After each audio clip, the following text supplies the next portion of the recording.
cette semaine, la conférence, c'est « Je fais ce qu'il faut car je sais ce que je vaux ». De reconnaître sa valeur, c'est vraiment très, très important parce que c'est ce qui va nous guider vers nos bons choix alimentaires. On va regarder, vous allez vous acheter une nouvelle voiture. Hein? Vous allez vous économiser des sous pour quelque chose qui vous passionne, peu importe. Ça peut être votre poêle frigidaire, ça peut être la lave-chasseuse, ça peut être un appareil électronique, ça peut être n'importe quoi. Mais quand on regarde ça, quand on s'achète quelque chose de nouveau pour lequel on a économisé pendant des semaines, des mois, puis des fois des années, ah ben c'est drôle, on y fait attention. Hein? On va le ranger comme il faut dans sa petite boîte, on va le frotter, on va les faire, hein? On va y faire attention parce qu'il coûte cher. Hein? Puis on ne veut pas le briser, puis on veut le garder longtemps. Pourtant, c'est du matériel, puis c'est remplaçable. Hein? Faut se rendre compte de ça. Notre santé, notre corps, moi, je suis portée à dire nos corps, hein, parce que comme on a vu dans les conférences précédentes, on a 3 corps, en fait, qu'on doit s'occuper des 3 équitablement. Donc, on a notre corps physique, notre corps émotionnel, puis notre corps spirituel, cognitif et tout ça. Ces 3 corps-là doivent vivre en harmonie. Hein, puis il faut s'occuper des 3 équitablement. Sans ça, c'est comme des roues après un char. S'il y a un flat, ben, ça ne roule pas bien. Donc, si on travaille sur le corps émotionnel, il faut aussi travailler sur le corps physique. Puis le corps spirituel, c'est très, très, très important qu'il soit toujours en harmonie pour que ça aille bien. Mais ces corps-là sont irremplaçables. C'est comme si je vous disais, quand vous allez avoir 17-18 ans, voici les clés de ta première voiture et ce sera la dernière. Tu n'en auras pas d'autres toute ta vie. Pas sûr, quand il va y avoir un clic-clic dans le char, vous allez lever le radio, vous allez probablement aller au garage, le faire réparer plutôt que de camoufler le son, hein? Ou sauter vos changements d'huile. Vous allez dire, hey, il n'y a rien qu'un, puis il faut qu'il me toffe 60 ans, là, ça n'a pas de sens. Vous allez y faire attention. Pourtant, votre corps, vous allez l'avoir toute votre vie, puis c'est le seul. Vous ne pouvez pas aller au rayon, je ne sais pas, moi, chez Walmart, au rayon des corps humains, puis le changer au bout de 20 ans, là. Ça ne marche pas, ça. Donc, il faut prendre conscience de ça, puis il faut y accorder de l'importance, puis il faut vraiment le mettre en avant-plan.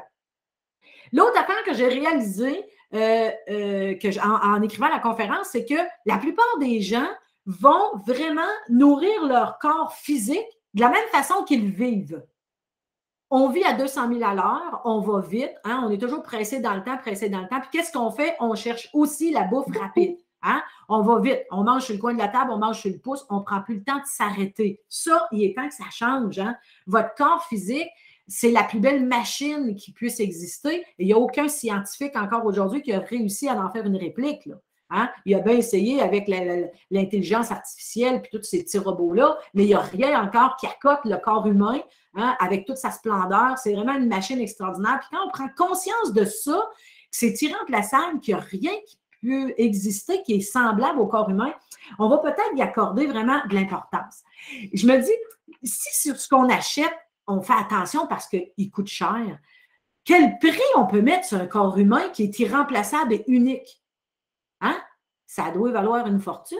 C'est cru comme ça de mettre un prix sur votre vie, là, mais c'est peut-être ça que ça prend. T'sais. Évaluez ça, voir comment on pourrait mettre sur un corps humain à vendre sur le marché noir. Là. Hein? Quand on sait qu'un rein sur le marché noir vaut peut-être 500 000, juste un rein, on en a 2. Là, hein? Puis pourtant, on n'y fait pas attention. On trouve ça compliqué, mais sa vie, peser, mesurer, écrire, boire notre petit temps, hein? L'eau et tout ça. Si vous avez un proche à vous, qui est malade, peu importe qu'est-ce qu'il y a, il doit absolument boire 2 litres d'eau ou au contraire, il ne doit pas le dépasser parce qu'il y a une surcharge, peu importe, cardiaque ou peu. Il est dénutri, il doit absolument manger tant de protéines, tant de ci, tant de ça. Vous allez être les premières à tout peser, mesurer, puis écrire ce qu'il mange, puis watcher pour être bien sûr qu'il n'a pas manqué de rien. T'as-tu bu ci, t'as-tu mangé ça, puis tu devrais prendre ça, tu n'as pas mangé beaucoup à midi. Hein? Vous allez le faire pour quelqu'un d'autre. Puis pour vous autres, c'est compliqué. Hein? On ne s'accorde pas l'importance qu'on peut donner aux autres. Donc, beaucoup acceptent de vivre moins, de vivre petit. Hein? On va se minimiser, on va mettre les autres en avant-plan, puis nous autres, on se diminue tout le temps.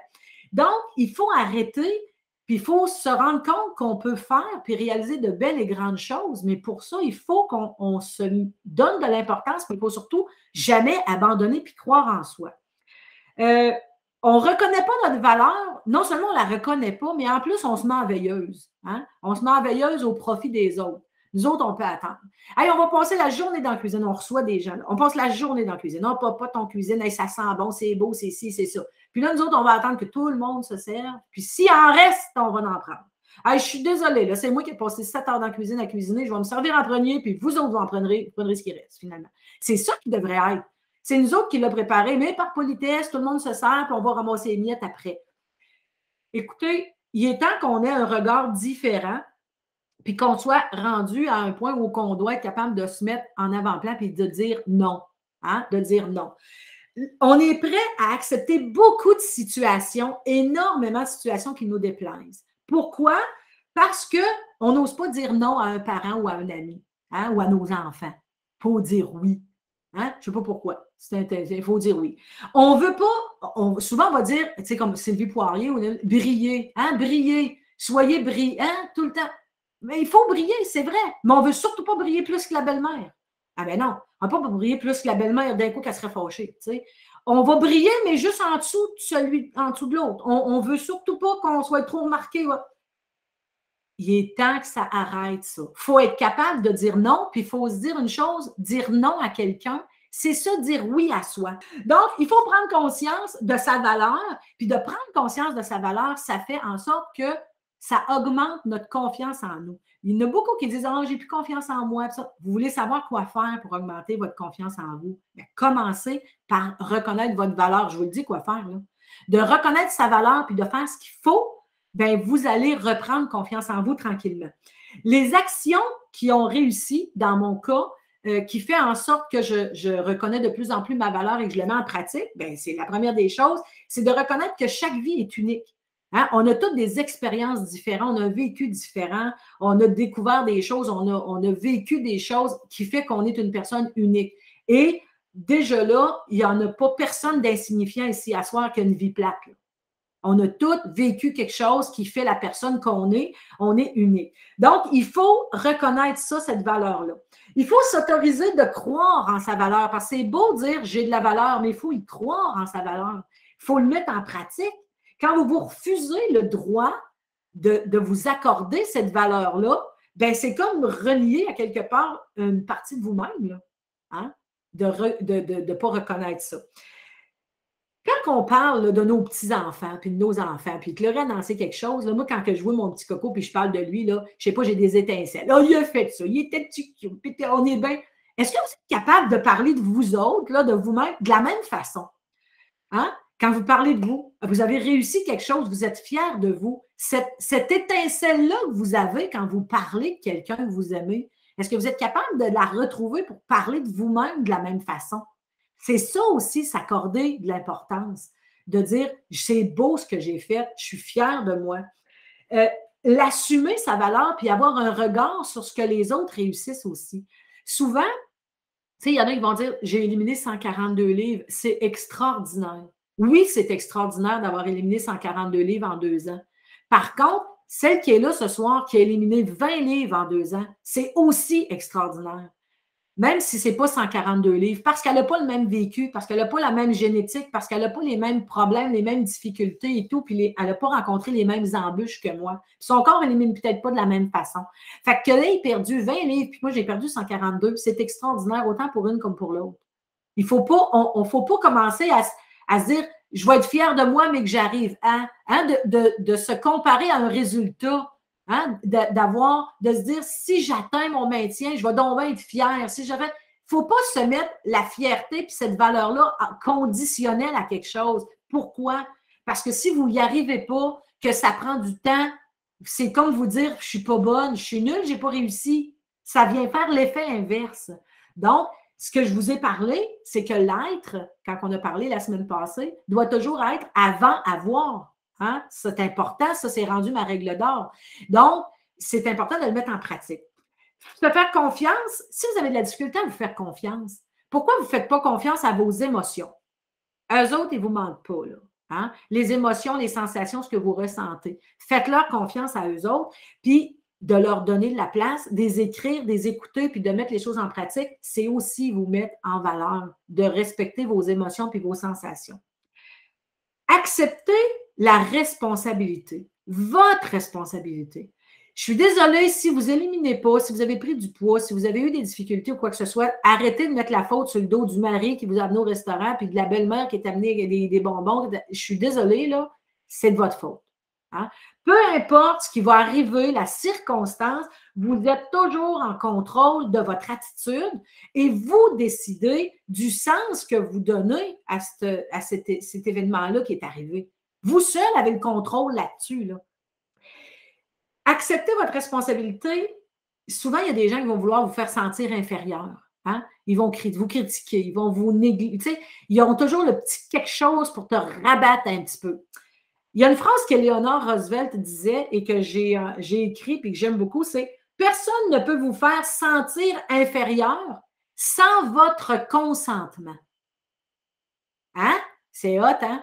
Ça veut dire que la personne qui vous crache son venin, si vous la laissez cracher son venin puis que vous prenez votre trou, vous consentez à. Mais si la personne crache son venin et puis tu dis « Hey, wow, minute! » puis que vous vous faites respecter, ah, là, ça va être différent. Donc, il est temps de faire ça. Il est temps de se faire respecter puis de ne pas laisser les autres nous rabaisser. Comme je vous ai dit, le conditionnel, quand j'aurai atteint quelque chose, je vais me sentir comme ci ou comme ça. Je vous ai dit que l'être devait toujours être avant avoir. C'est important. Ce n'est pas parce qu'on obtient quelque chose que je suis comme ça. Non, c'est parce que je suis comme ça que j'obtiens quelque chose. C'est ça la différence. Souvent, on attend l'avoir pour être heureux. Non, non. Soyez heureux, vivez en pleine conscience, faites les bons choix et vous allez obtenir ce que vous voulez. Mais l'être doit toujours avant avoir. C'est très important. Donc, il faut transformer toutes les conditions qu'on pourrait mettre. Hein. Si jamais j'aurais ça, je serais comme ci. Si jamais j'arrive à ça, je serais là. Transformez ça avec audace. Agissez en fonction de ça. Agissez en fonction de vos besoins, de vos désirs, vos envies. Agissez. Et vous allez voir, ça va arriver, ça va se concrétiser. Il y a quelque chose qui est important, c'est de valoriser votre temps. Ça, c'est très important. C'est fini d'être disponible pour tous et chacun là, en permanence. C'est fini. À partir d'aujourd'hui, vous allez vous faire un échéancier sur votre temps de travail, votre temps d'activité, votre temps de repos, votre temps de peu importe, votre temps de popote, mais sa vie. Vous savez que vous travaillez de telle heure à telle heure, vous avez un petit temps ici, vous prenez votre bain. Hein? Établissez votre temps et respectez-le. Ce qui est le plus difficile, c'est non seulement vous le respectez, mais vous le faites respecter par les autres. Donc, ça, ce n'est pas toujours facile à faire, mais il faut le faire parce que de faire ça, c'est de s'accorder de l'importance. C'est de s'accorder de l'importance et de se mettre en avant-plan. Donc, vivez, puis accomplissez au quotidien des belles choses, puis voyez-les, ce que vous accomplissez, c'est important.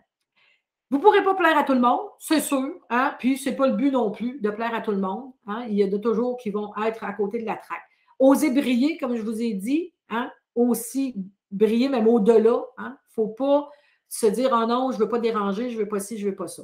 Il y a quelque chose qui est important que vous devez mettre en pratique pour vous accorder cette valeur-là, c'est de changer votre regard et votre perception. Je vous donne mon truc sur les problèmes de fast-food, de cochonnerie. À chaque fois que je vois quelqu'un qui est à côté de moi ou avec moi qui a flanché pour la grosse poutine dégueulasse, là, la grosse affaire, ou même quelque chose que moi j'aurais envie de manger, là, que je me dis « Oh mon Dieu, c'est quelque chose que dans mon ancienne vie, j'en mangeais. » Premièrement, quand ça arrive, puis que moi j'ai ma petite salade de poulet ou mon choix santé, je me remercie d'être enfin libérée de cet esclavage-là. De ne pas être capable de résister, de ne pas être capable de dire non, non, merci.